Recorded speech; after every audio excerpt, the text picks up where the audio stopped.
Hey, party people in the place to be. It's Blag Dahlia, and I'm back again with dirty, filthy, nasty Donny. Here I am. We're doing this episode is a special one. We're going deep into the history of Dirty Donny. You might not have heard this one. We are going to play you a track by Donny's first band. This is Poopoo Kaka and the Bum Bums, Bus Face. You know, I just got a big case of bus face over here.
Wow, Donny, that was incredible.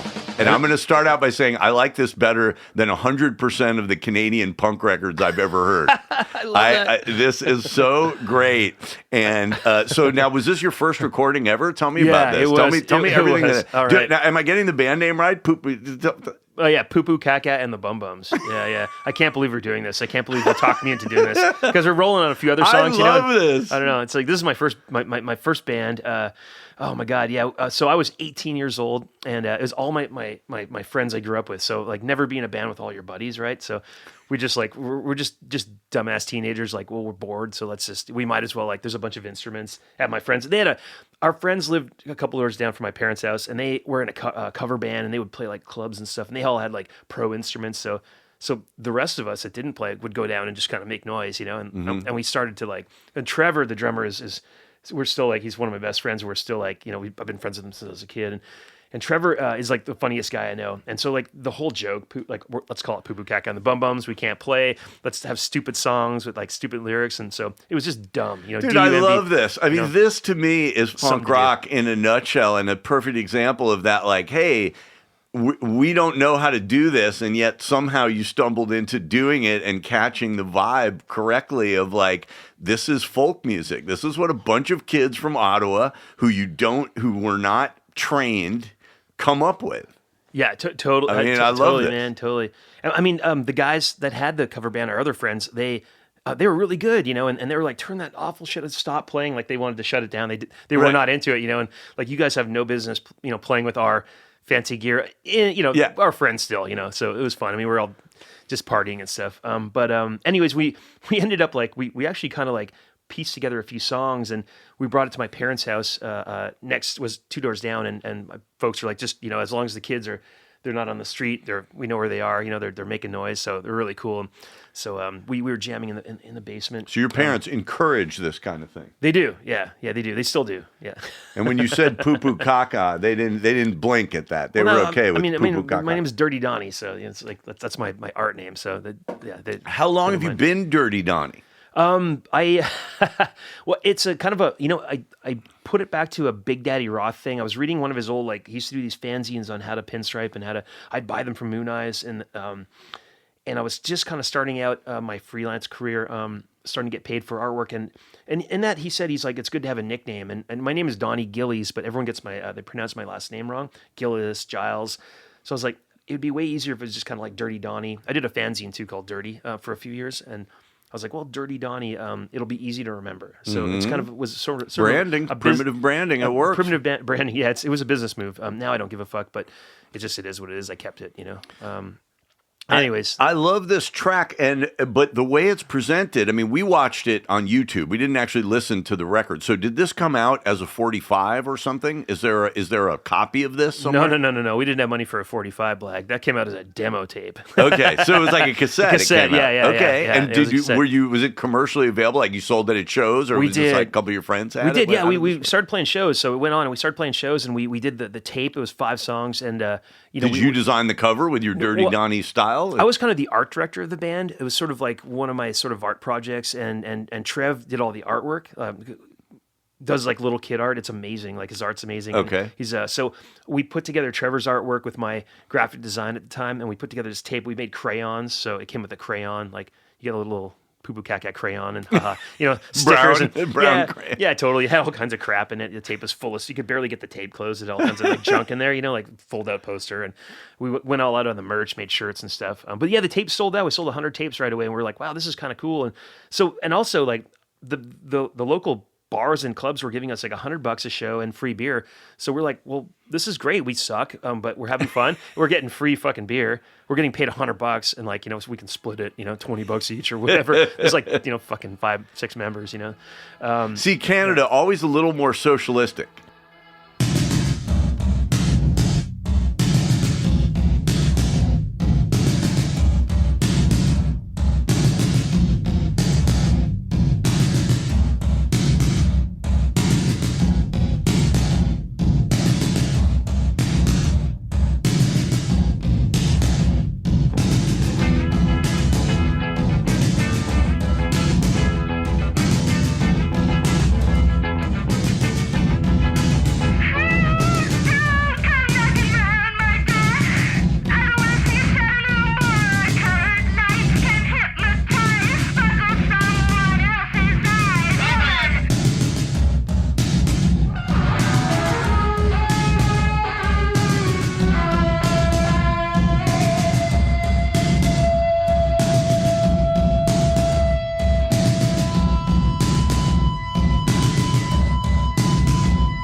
In America, it's like, you guys suck, but you can play here for free, all right? But we're going to treat you like shit. Yeah. In Canada, it's like, hey, you guys are okay. Here's some Here's some free beers. Beer. Yeah. You guys want to play for beer tonight? Got a couple of 2-4s, like totally that was our band. I love Canada, and I always have. Like, I have to put in a little pitch just for the country of Canada because I cap on them a lot and their bands and shit. But at the end of the day, it's like the America I grew up in, where people were actually kind of nice to each other. Yeah. I say the same thing about Australia. You know what I mean? It's like, it's America without the fucking constant hatred and player hating bullshit. You know what I mean? I mean, it's like, I don't know. I'm very pro Canada. Yeah. I wish they were nicer at the border, but even at that, I think the reason they're not is because they take it seriously promoting their own artists. They don't just play American stuff on the radio. They have a rule that says we're going to play Canadian stuff. They believe in their own culture, and they push their own culture. It has gotten them to be assholes at the border. They do fuck with bands a lot more than they should. Yeah, that goes back and forth. That's from Canadian coming into America. They do the same thing, so it's kind of goes both ways. Is that true? Yeah, I've had a hard time getting in, and then it's both ways for sure. I hadn't heard that. So what is it that people are Border guy told me one time I was going through and we were chatting, and he's like, yeah, when the American side, like when they kind of like, when they're fucking with our people, we'll kind of like fuck with their people. Reciprocate. They all work in the same area, so when they hear complaints, it'll kind of like, see. It'll go in waves. Right. That makes sense. I think the best thing to do is to drive through one of the smaller borders, if you're right. driving through, and less hassle. Yes. I don't know.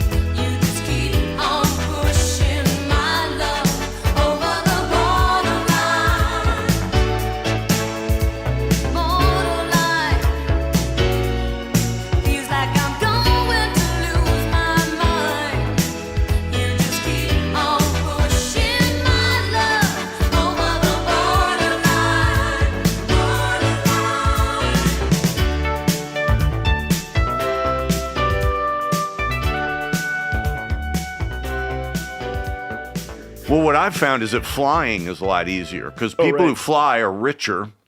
Yeah. And rich people don't get treated as horribly. Yeah. Because my experience is driving over, it's always a fucking thing. They pull everything out of your car. They're doing all this bullshit. Well, if you're a band, yeah. Even Especially when if it's your band. Yeah, but even when you have a visa, then they're looking askance at you. Like, it's like, look, we applied. We did things right. We have a visa. Yeah. What's the problem? But, Yeah. I mean, that's a small complaint because ultimately, cops are cops and they're going to do what they do. But I've just gotten so much love in Canada, and they are very open about embracing American culture in a way that, because really Canadians are American culture. I mean, like, we don't really consider them different. Yeah, I grew up in American We don't culture, really yeah, consider it a different country, which in a way is kind of disrespectful because it's like, no, this is a different country with different traditions and different things. But I think we just view it as like, oh, they're us. Well, it's so similar. I mean, it's so similar. There's slight differences, And I grew up on American culture. That's why I moved to the States. It was like pop culture. I was coming here to San Francisco, and I was going back to Canada with more money than I left with because I was doing posters and shit with people out here, And I was like, this is a place to be. Like, they got it there, but not as much as they did here. So that's kind of why I'm here. But I mean, back to the band with the worst band name in the world. Yeah, it's like we got voted worst band name in the world. Yeah, and some paper. Yeah, that's what. So I see this on YouTube. It's all an inside joke. It's like a bunch of dumb friends that actually like, wow, we're getting $100 a fucking gig and beer for being Poopoo Kaka. I love this. Yeah. I mean, this to me is punk rock. But I'm curious about the YouTube clip, and I guess you can look it up on there as voted worst band name ever. That's what it says. But. So it starts with this kind of guy who, I don't know if it's an exaggerated Canadian voice, but he's got the flannel shirt on, and it's sort of like, hey, yo, That's like Terry from Fubar, the movie. So Terry is a character played by my friend Dave Lawrence, who's an actor, and they have a movie. Yeah, because it's a great kind of Bob and Doug thing that the guy's doing. Oh yeah, he's part of the hoser genre. Yeah, for sure. Yeah, no, he was on the Trailer Park Boys. Do you know that show? The Trailer Park Boys? Yeah. Now I really liked the Trailer Park Boys. I mean, it seemed to be kind of an acquired taste, but once you got the feel of what they were doing.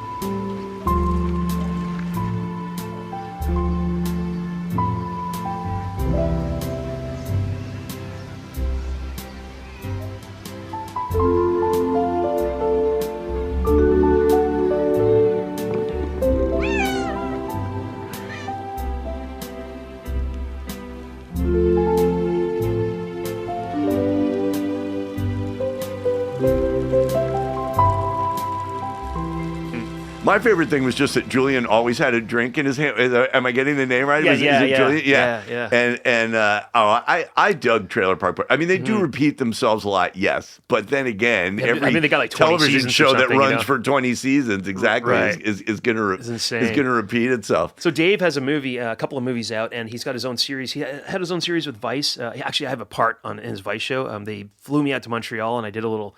Like I painted his custom van. I drive up like, hey Terry, here's your van. 10 seconds on that.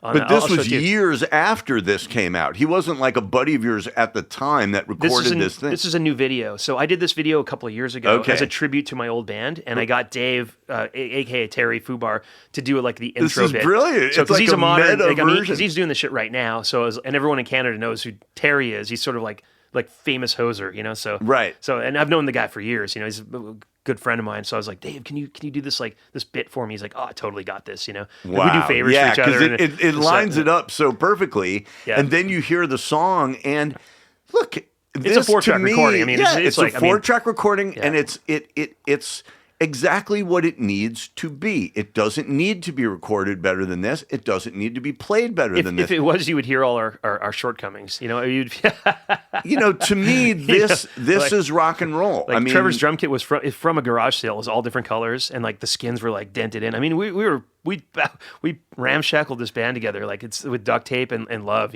That's part of the beauty of it. I mean, to me, this is what punk rock is, and it's also just what folk music and folk art is. The whole idea is, I mean. He was a boy, she was a girl. Can I make it any more obvious? He was a punk, she did ballet. What more can I say? He wanted her, she'd never tell.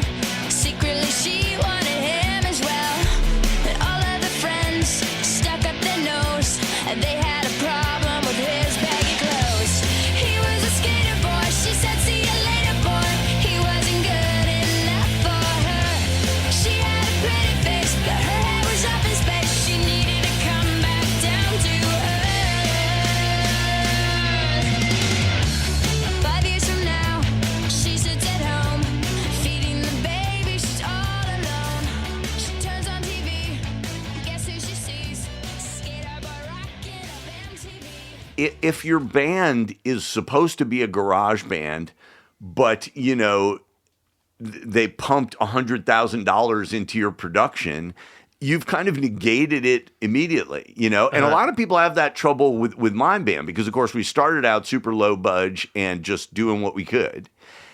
And after a while, I got to the point where I was like, but I already made that record. And so I want to see if I can make a record that sounds good and has some ear candy. I like pop music. What can I do as pop? But there is definitely a whole group of people. And I'm thinking right now of another Canadian friend of mine, Allison, who had a group called Teen Crud Combo. Allison Baker. Yeah, we should play some of that. A mutual friend of ours. But Allison, when she's honest with me, just admits like she doesn't like any of the Dwarves for the last 25, 30 years. I mean, she loves that tiny little period of the Dwarves when it's very garage.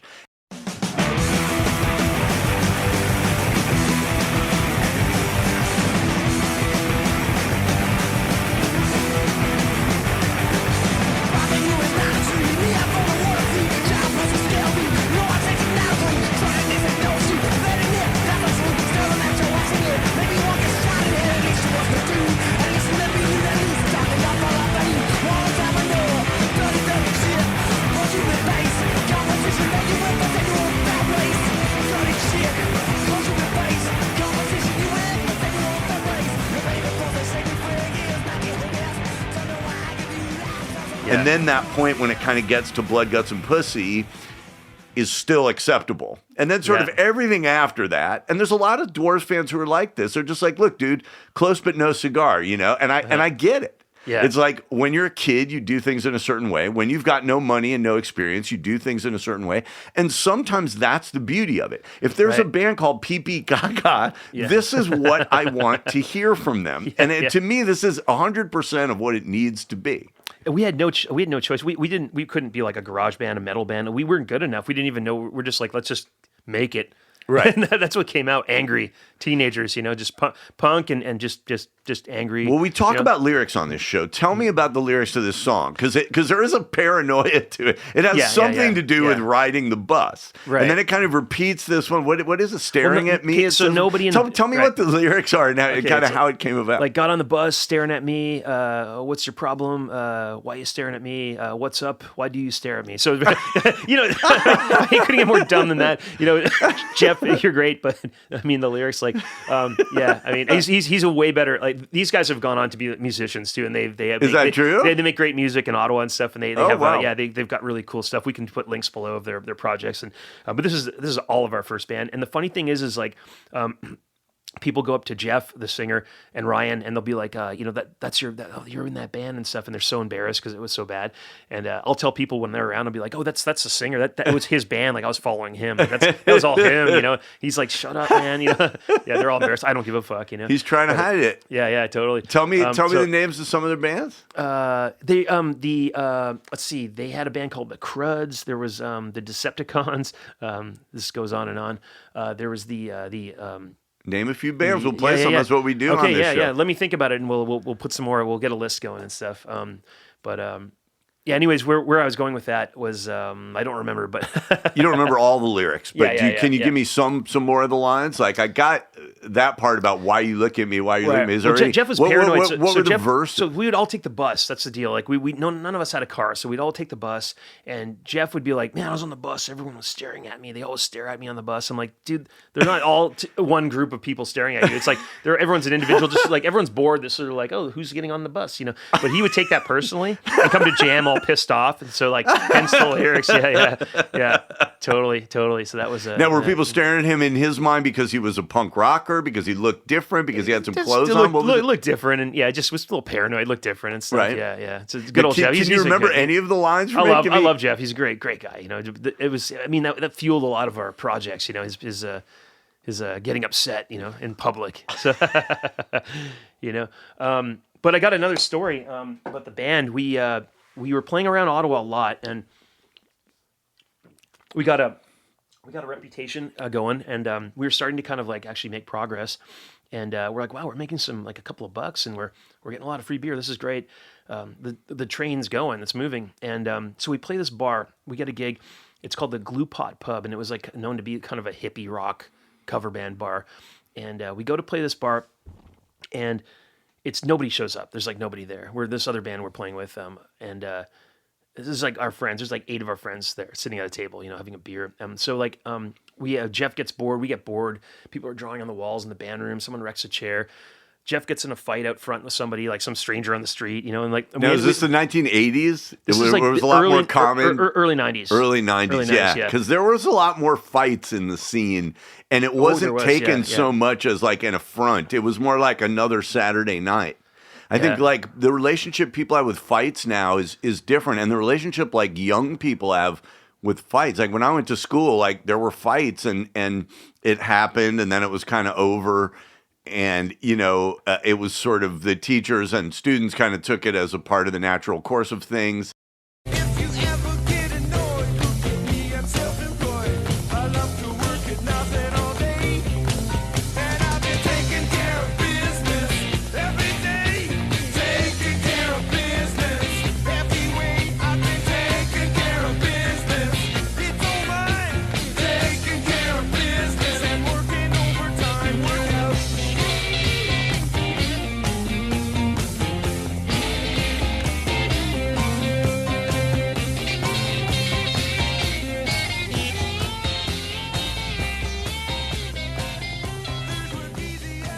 I think now it's like as soon as there's a fight, it's like we're taking your child out of school, we're recommending, psychiatric care, and you know what I mean? And it's kind of the same with the scene. Like anyone who hits anybody or does anything, it's like you're out, whereas like the scene I came from was a lot like, oh yeah, hey man, I'm sorry about last week when I smacked you, like you could kind of make friends again, and it wasn't such a... And that happened within our band too.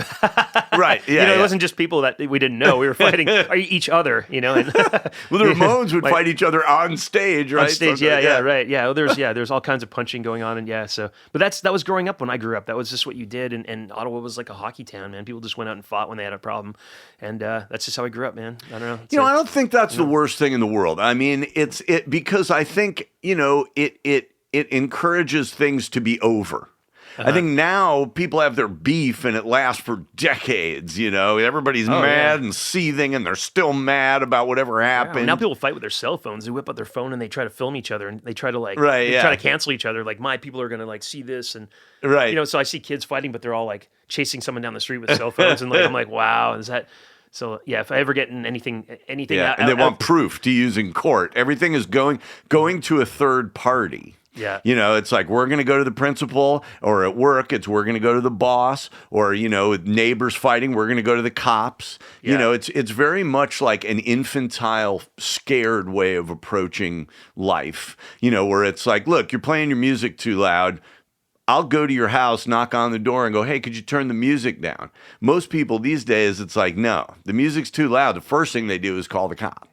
You know what I mean? Like, that's kind of the vibe, right? Mm-hmm. So you guys were, you're at a show, a fight comes out, and what happens? Fight happens out front. That's just one of the giant laundry list of like complaints that this promoter guy had. Like, it's like, you guys got in a fight, you wrecked the band room, you brought your own beer like to a bar. No, I get that, nobody came. So basically this dude, like, nobody came. This guy's I've heard that one a time or two. This guy is a fucking asshole, and he called all the people he knew, all the bars and all the promoters in Ottawa, and he's like, Poopoo Kaka and the Bum Bums, they're trouble. Don't book them. They Who suck. would imagine from the name that it might be trouble? Right. Poopoo Kaka. Right. So I got some calls from the guys, and they're like, yeah, this guy's like, telling people like, I'm like, oh, well, that was fun. It's over. So like our $100 and our free beer. Okay, that was fun while it lasted. We did our thing. We did our tape. We did next project kind of thing. And then I get a phone call at my parents' house. I lived in their basement at the time, and it's like, this is my name is Shane Smith. So it's Shane Smith from Vice magazine. Later on, right. At the time, he booked a club called the Thunderdome in Hull, Quebec, which is across the river from Ottawa, walking distance. And Thunderdome was a new alternative club. Living under the fear till nothing else remains. We don't need another hero. We don't need to know the way home. All we want is life beyond the Thunderdome.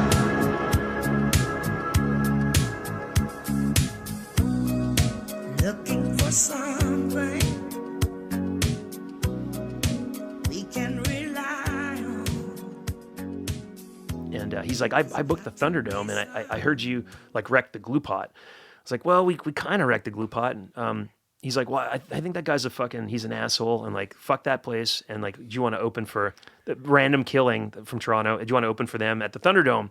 I was like, wow. Yeah, totally. So band not over, beer train not over, $100 not over. So we play the show with Random Killing, and it was Shane Smith ran the joint, and then he called us back to open for DRI.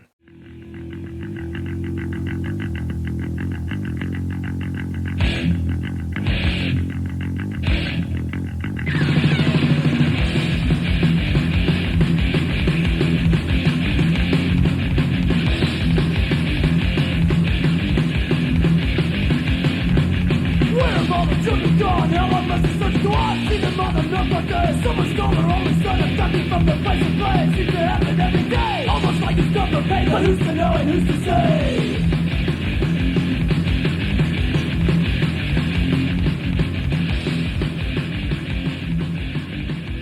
Which is rad, another Right. show. And so we started playing with SNFU, and we kind of became that band. And we broke up about a year later, but and the next year we played like opening slots that you would want to play as a local band when bands would come through town, you know?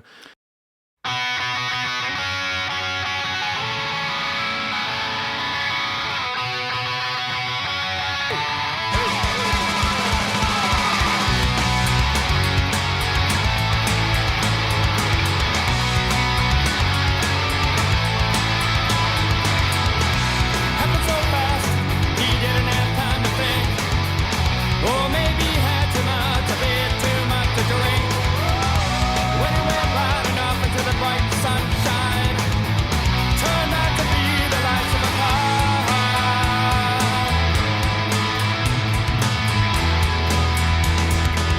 Can somebody help me, please? Squirt this man up off the road. Can somebody help me, please? I cannot do it all. So And, it came- and then we did- Shane went on to. Did he have a fanzine then or something, or did he? Then they went on to make Vice at some No, point. he moved to Montreal, and then they started Vice as a paper. It was like a weekly, Mm-hmm. and then it became Vice as you knew it, and then now it's kind of where he's at now. But yeah, I was curious. See, I wish I still had a brain because you just hit on something that I thought was really interesting, and I was going to go way in depth on it, but I've completely forgotten what it is. well, that's my problem, So man. now, I'm surprised we got this far. Actually, three Me too. three podcasts in. I'm like, wow. Dirty Donny Part 3. Well, look, it's been wonderful running down this Canadian episode with Dirty Donny on songs and lyrics. This is where the DJ talks. Don't say anything. Okay.